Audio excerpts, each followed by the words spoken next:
So far, since we sped up to this point right here, we've passed about 60 bay trees. You ever use bay leaves when y'all are cooking at home? I can get all the bay leaves you want for free. Best time to do that's in the wintertime. A couple of good reasons for that. One, the bay tree stays green all winter long. It stays green in the wintertime. It's got more flavor in the meat because there's more oil in it as well. And there's another good reason not to gather in this time of year.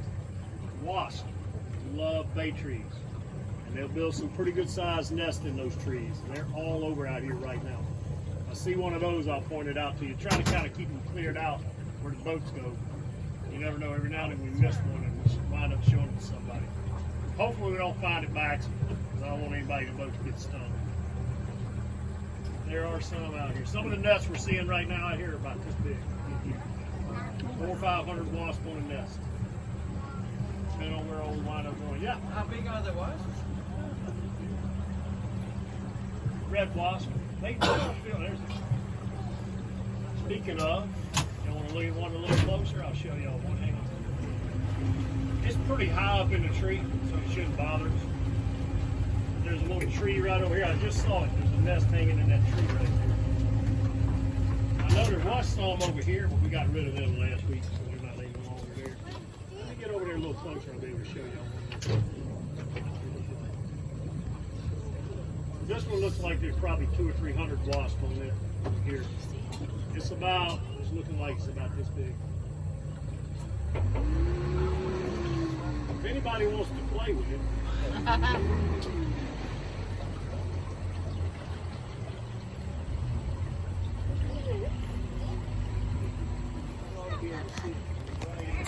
It's right over here in this tree right here. See the black ball hanging out of the leaves right there? Oh, right there? That was not even all that big yet. See if you get that one in there too.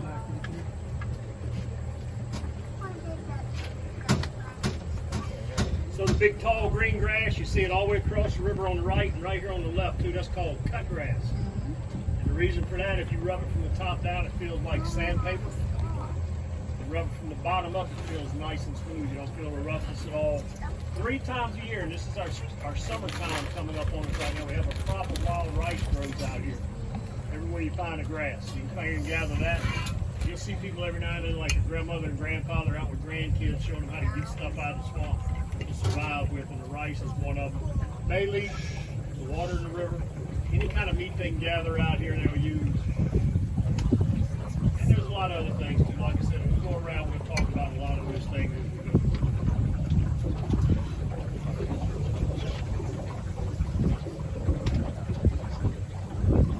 Two main types of trees out here we're going to talk about them both right over here on the right hand side. The first one's got the little small white sign now. It's a Tupelo gum tree. Get up a little bit further, you'll notice in the bottom of the Tupelo tree there's a hole. The hole goes up the center of the tree, about 25 feet, comes out on the right. I know it does because we were out here about 5 or 6 years ago. We counted 30-some little baby snakes fall out the top of the tree. Stuck a flashlight in it. A few nights later, you see the light coming out up there 25 feet up on the right. Hello, alligator. Right there. Once these trees get hollowed out like that one is, a lot of things like to live inside it. Bats and owls, termites, roaches, lizards, frogs, spiders, and honeybees. And that's where the name Honey Island Swamp comes from.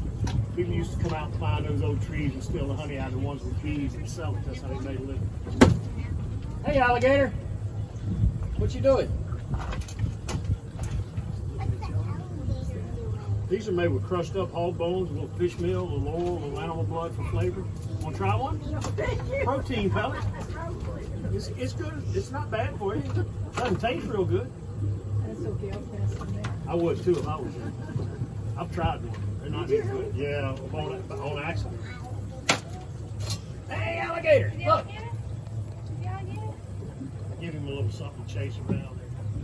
So if y'all are on the left, y'all can stand up where you can see him a little bit better. There's another one coming over there. We're going to have a few of them here by us in a minute. Make sure, keep your hands, arms, nose, and toes inside the railing at all times. An alligator can jump up 3/4 of his body out of the water to get to anything above his head that he might want to try to eat. So So anything goes over the side, they think it belongs to them. Yep, there comes old Jealous right there too. Y'all saw that one take off? As soon as this one right here went underwater. This one should be popping up right here beside us in a second. I don't know where he took off. They pretty much are, yeah. This one right here, I'm pretty sure is a female kind of building a nest right in this area. There he came back up. So they're kind of jealous anything else might be in this area. It's an alligator. So if you want to know how big an alligator is, how many feet long he is, look at the distance between the end of his nose and the center of his eyeball. And every 1 inch in that space will equal 1 foot of alligator. So you're looking at the one right here closest to us, about 7.5 inches between the nose and his eyes. So he's about 7.5 feet long.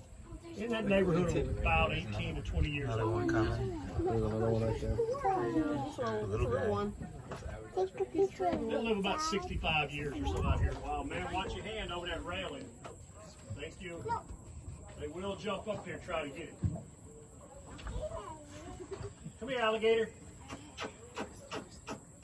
If you look right behind his eyeballs, there's a little slit on the side of his head where his ears are located. Right behind you guys.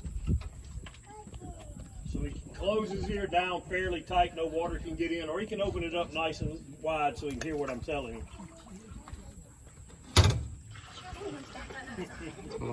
They kissed. He wants back inside. Alligators have 3 eyelids. They got one from the top down, one from the Why? bottom They up. don't want me. The eyelid goes from the front to the back of the eyeball. This little guy wants to be your friend. Swimming underwater, you can see where he's going. He wants to come home with you. And the most important thing on an alligator when you're looking at them, you see the bumps and ridges on their back. Those are called scoops. Really small. And that's how they regulate their body temperature. When they get cold, they're going to lay with their back in the sunshine to warm up. Same thing if they get too hot, they put their back underwater to cool them down. And they'll also, this time of year, you'll see them laying around with their back exposed to the sunlight, kind of like the one out in the middle here. They do that not because they're cold this time of year. It's plenty hot out here. The water temperature is about 85. They do that when they've had too much to eat. And they get their back warm when it's hot like this in the summertime. The blood in their body thins down. And it makes it flow faster, which means their heart rate goes up, which means their rate of breathing goes up. So he's at the gym working out. Otherwise, all an alligator does is kind of float around in the water waiting on the next thing to come by he wants to eat. So the scoots are 6 rows wide and 20 rows long down his body.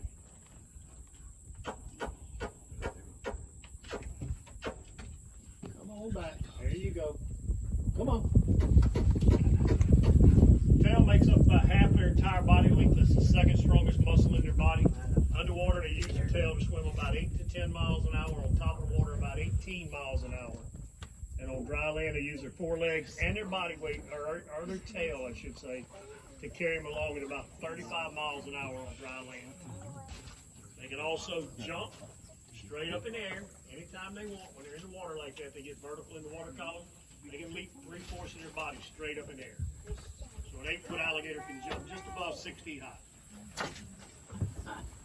Is that? Yeah. He can get in here anytime he wants. You're just gonna abandon her, huh? Just like a snake. Snake gets in here, I'm gonna leave him with her. I'm leaving. Man,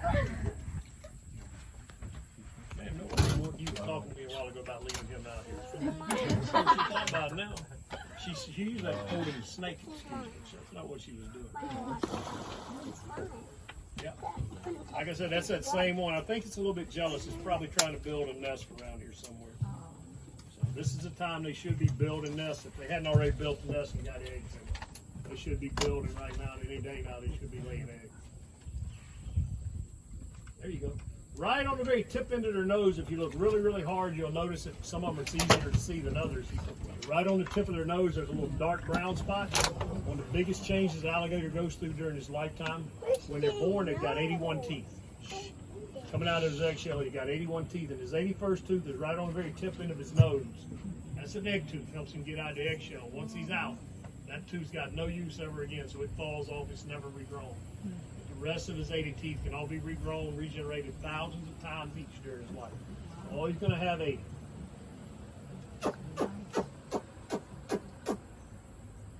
Come here.